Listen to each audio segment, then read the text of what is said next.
My dear friends, it is good that we can come together in love. It is good to shut the door to the outside world and its dramas. And it is good to come into one's sacred space and be normal, be oneself, be true to one's own heart,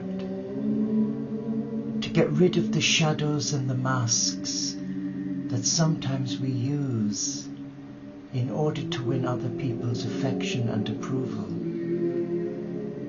And it is good that we can come like this and be ourselves and be a child of God, not a religious freak, but to be a sincere, committed, beautiful child of God, and not to pretend, but to be ourselves. And I share that as one who has spent so many years pretending, because one's family had difficulty with one when they left holy orders to go on a journey. They couldn't understand it, only their own shame in Catholic Ireland. So you were ostracized immediately by your family, and you brought shame on the church. When I look back now and realize, why did I waste those years wondering about what other people would think of me? Why couldn't I just have had the courage and just said to them, it's my life, and I'm following my heart? And today I had a wonderful phone call from a dear friend whom I befriended 30 years ago, a mercy nun who was a convert to Catholicism in her 40th year, who worked for the government in the Home Office. She became a convert and turned away a wonderful career as a civil servant to become a Sister of Mercy. And I called her my little Dolly Parton because she just looked like Dolly Parton. And we had a great friendship. And then I discovered, when I finally tracked her down wherever she was, we lost contact for 5 years, and she'd been to Africa working with women and children with AIDS. And she desperately wanted to go back, but the sisters wouldn't allow it. They said she was too old at 60. And it broke her heart. And she entered the dark night of the soul that lasted 5 years. 5 years. And then she shared with me that as a finally professed nun, she took the courage to leave her sisters and live a simpler life from her own apartment, but is friends with the nuns, yes. She's on good terms, but she said that the ritual and the old values were destroying her, because a lot of the nuns were getting elderly and they were so stayed in their ways. They didn't want to go forward.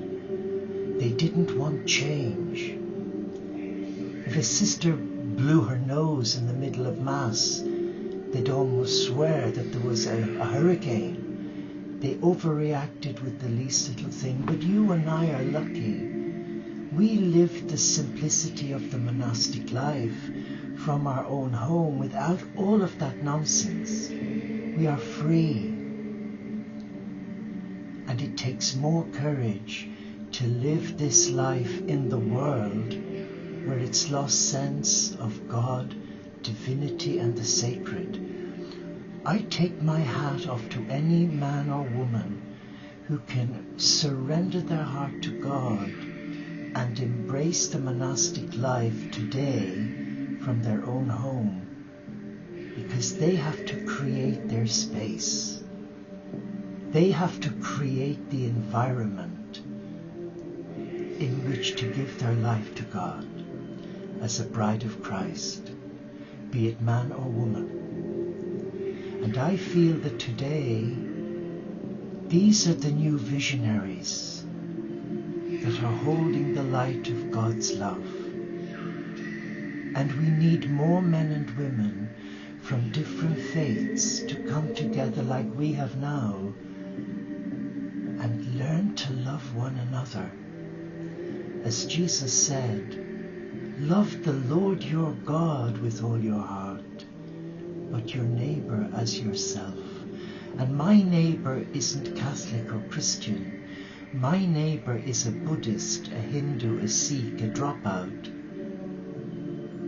Someone who's homeless, like our regular visitor who comes to our little monastery for shelter and food. That, for me, is loving my neighbor.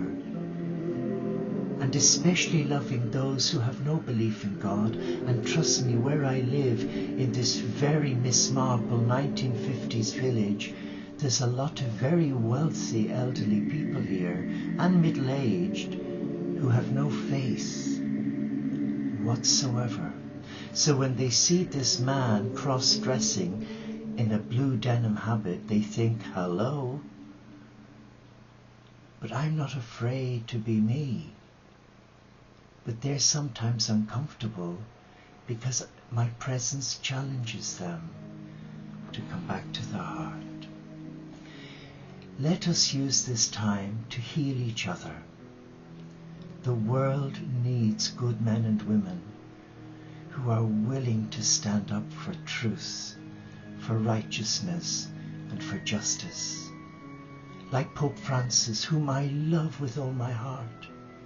He's a breath of air into a church that has lost its way, where too many give lip service to God, and very few give them their heart. Let us give our heart to God. Let there be no fear. Fear is an illusion. It's the tool of the Antichrist, and it alienates us from love. I want to play this for you. But first, I forgot myself. I forgot to light the candle. Typical Father Ted, that's my nickname. I light this light for you, in thanksgiving to God for you, for your gift of beauty, for your gift of humility, for your gift of foolishness, for your gift of laughter, for your gift of tears, for your gift of being who you are, whether you're married or single, widowed, divorced, gay or straight, able-bodied or disabled-bodied, whether you're vertically challenged, follically challenged, it doesn't matter. What matters is your heart belongs to God.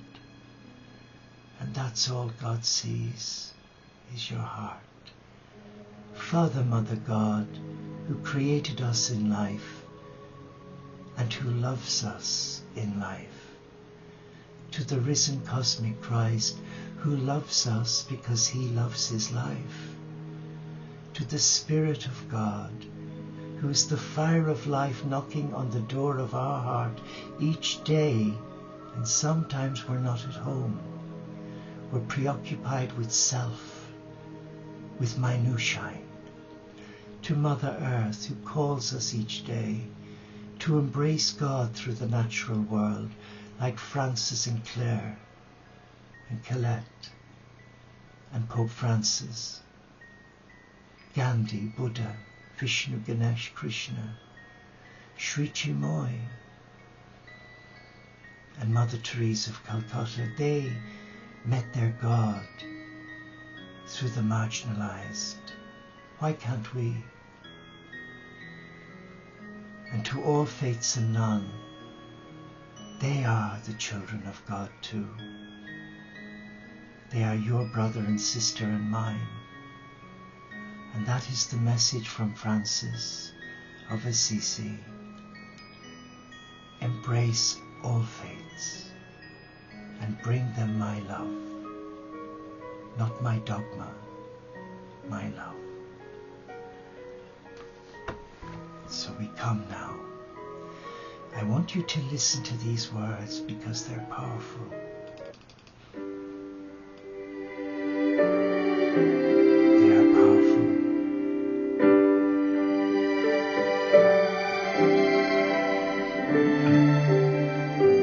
I, the Lord of sea and sky, I have heard my people's cry, all who dwell in dark and sin, my hand will save.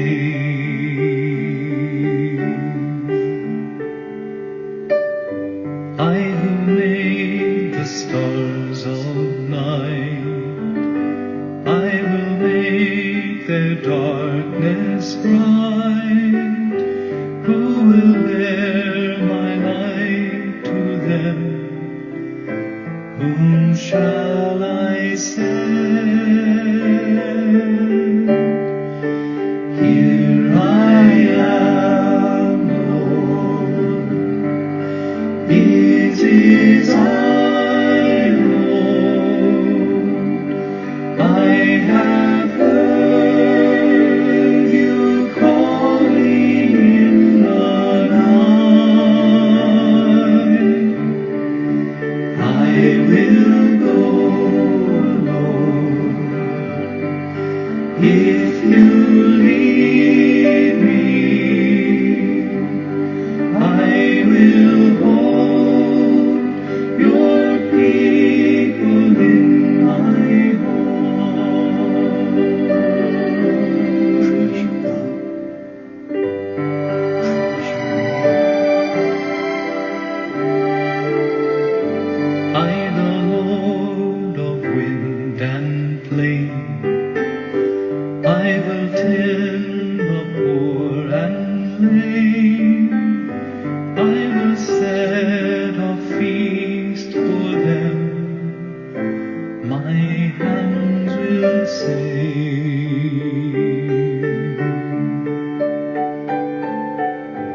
Finest bread I will provide, till their hearts be satisfied.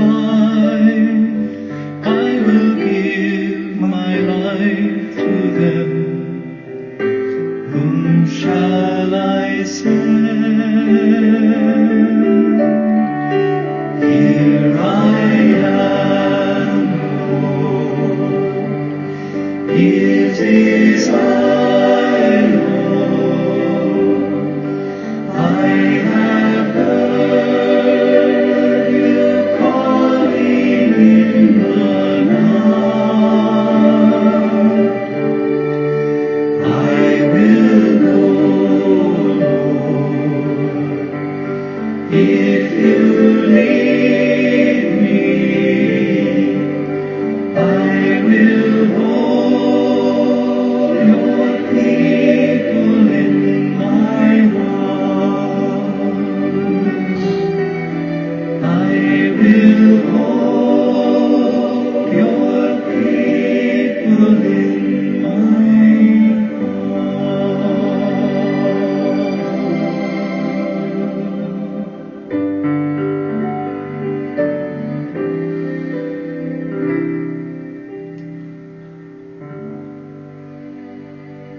Beautiful. I will hold your people in my heart.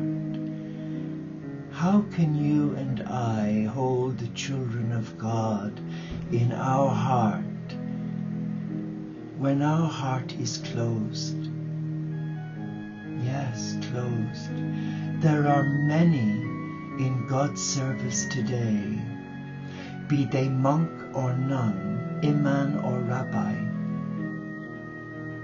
or spiritual teacher, who give lip service to God because they've been battered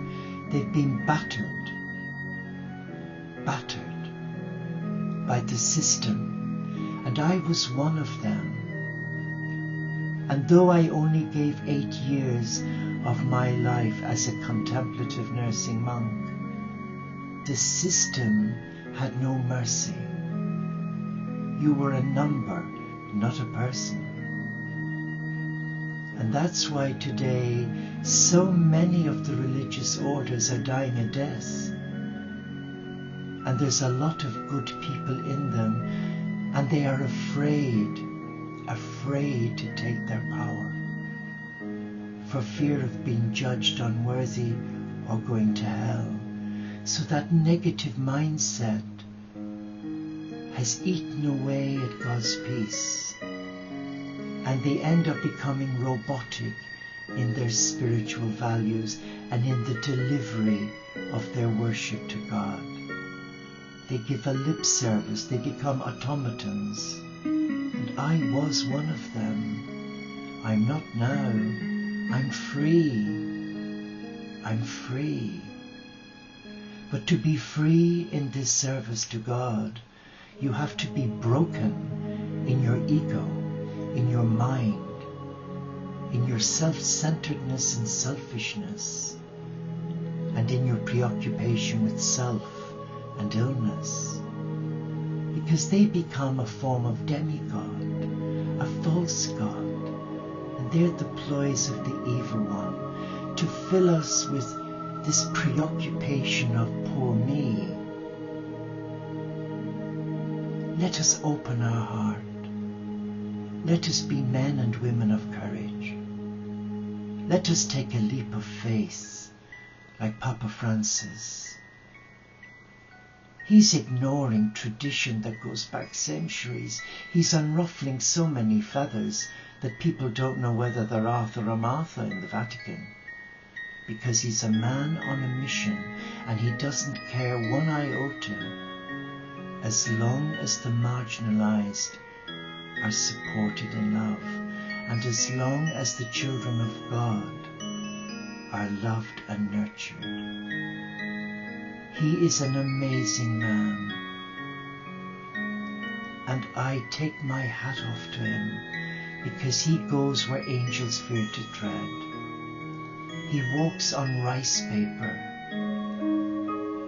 because he knows in the background clerics are human like you and me. Some of them have wagging tongues that are quite lethal and poisonous. And the church is not exempt from human frailty. I've seen it with my own eyes, how brothers could destroy another brother. And I've seen it with nuns, how they've tried to destroy a good sister because she wouldn't kowtow to the corruption and the deceit. So let us not be afraid. Come as we are. We are modern day monastics, whether we're in a monastery or not. We are all monks. Because the moment we were born, God breathed his breath of life into our soul. And he gave us an identity. He gave us a persona. He gave us a name, which is above every name. And he breathed into our soul the I Am Presence, the one who is. Relax now. Just be aware right now that the cosmic Christ is listening to you. The cosmic Christ who paid his price for you and me is looking at you and is waiting on you to respond. And as John Michael Talbot said, "Here I am, Lord." Or are you saying, "Here I am, Lord," but not just at the moment because I've got a boat to build or I've got a record to produce or I've got some unfinished business? When he knocks on your heart, he wants you to say yes. He doesn't want fair weather friends. He's had enough of them. In this generation, he wants men and women of integrity, despite their history. Remember, every saint had a past, and every sinner like me and you has a future. Breathe in the breath of God. Invite, invoke, and ask, as Francis said, in front of the crucified Lord at San Damiano. He opened his heart to his Lord. He was a rebellious youth, full of vainglory. He was infatuated by his own self-image and the quality of the cloth. Nothing was good enough for Francis.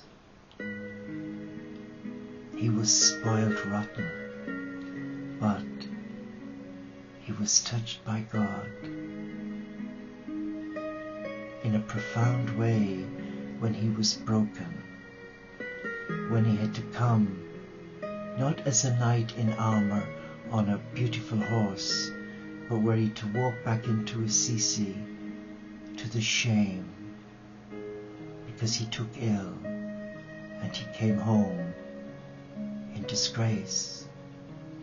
And in a way, that was God's way of preparing him for tomorrow. And when he found that redundant church at San Damiano, he found the key to his future when the Christ spoke to him, "Rebuild my ruined church."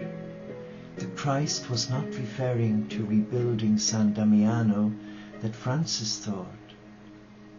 It was to rebuild the Church of Rome that had become corrupt, and disenfranchised from the people of God. Like today, you and I are in a privileged position right now, and that's why you and I are here. I'd rather be in my bed, cuddled up with my 3 little doggies, fast asleep. But no, I made a promise, and within my power and God's help, I will do my best to fulfill that, and so must you. Here I am, Lord. I come in my brokenness, in my woundedness, in my aches and in my pains, in my depression, in my suicidal ideation, in those moments of deep, dark despair where there appears no hope.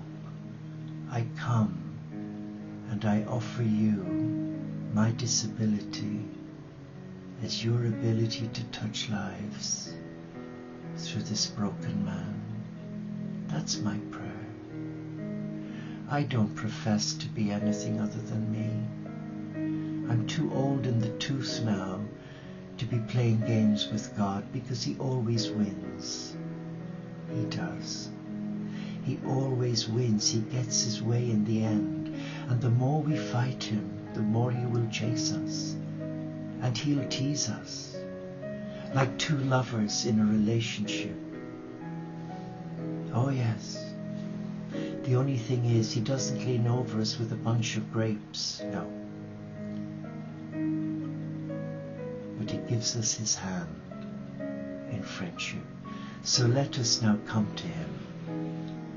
Let us invite him into our life. Let us ask the Christ to touch us now, to give us courage, to say, "Here I am, Lord.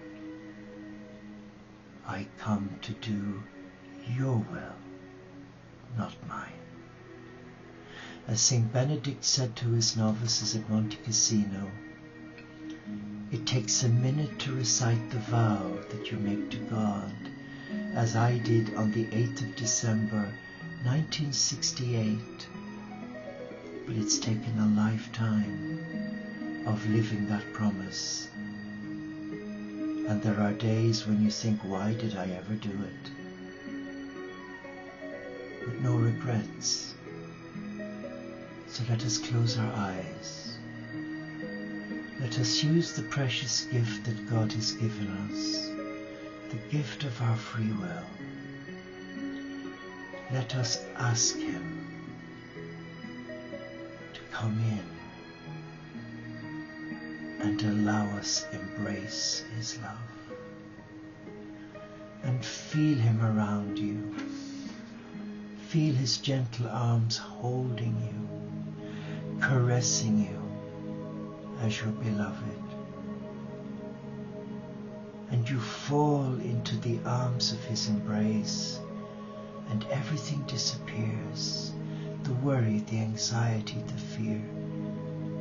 It's as if you're lost in a moment of time, and all you see is love and beauty and momentary peace. There is a sense of I belong here, a sense of I am in love with my beloved, with Lady Poverty. Just treasure those moments and feel the beat of His heart as He calls you and presses you towards Him. Feel His heartbeat with your heartbeat. And then He whispers into your ear, your hands are my hands. My hands are your hands.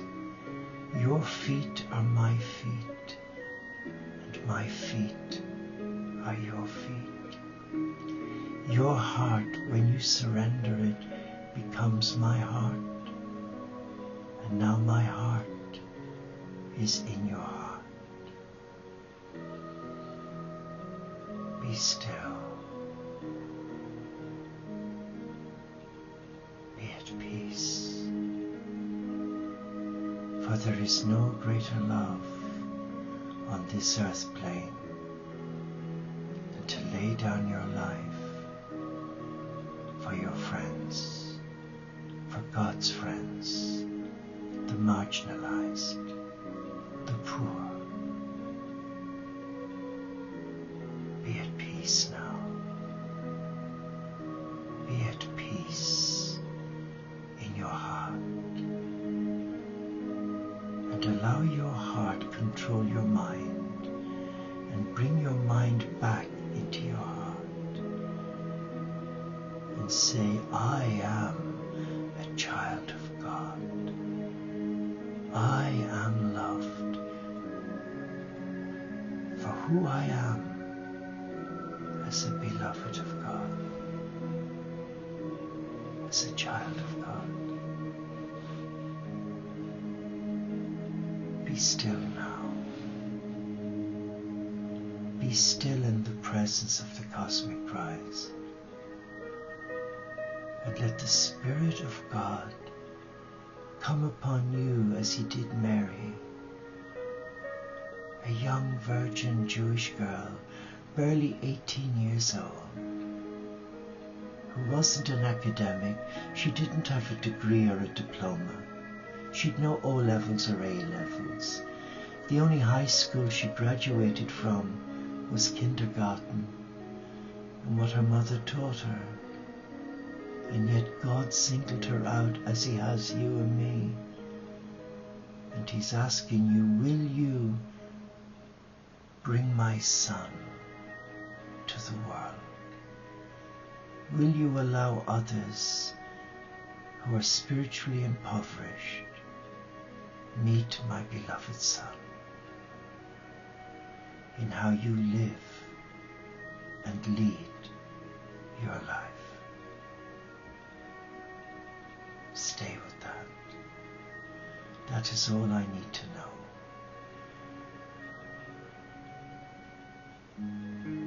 Be kind to yourself. And when you love yourself, you're embracing God in you. And you're allowing the divine to breathe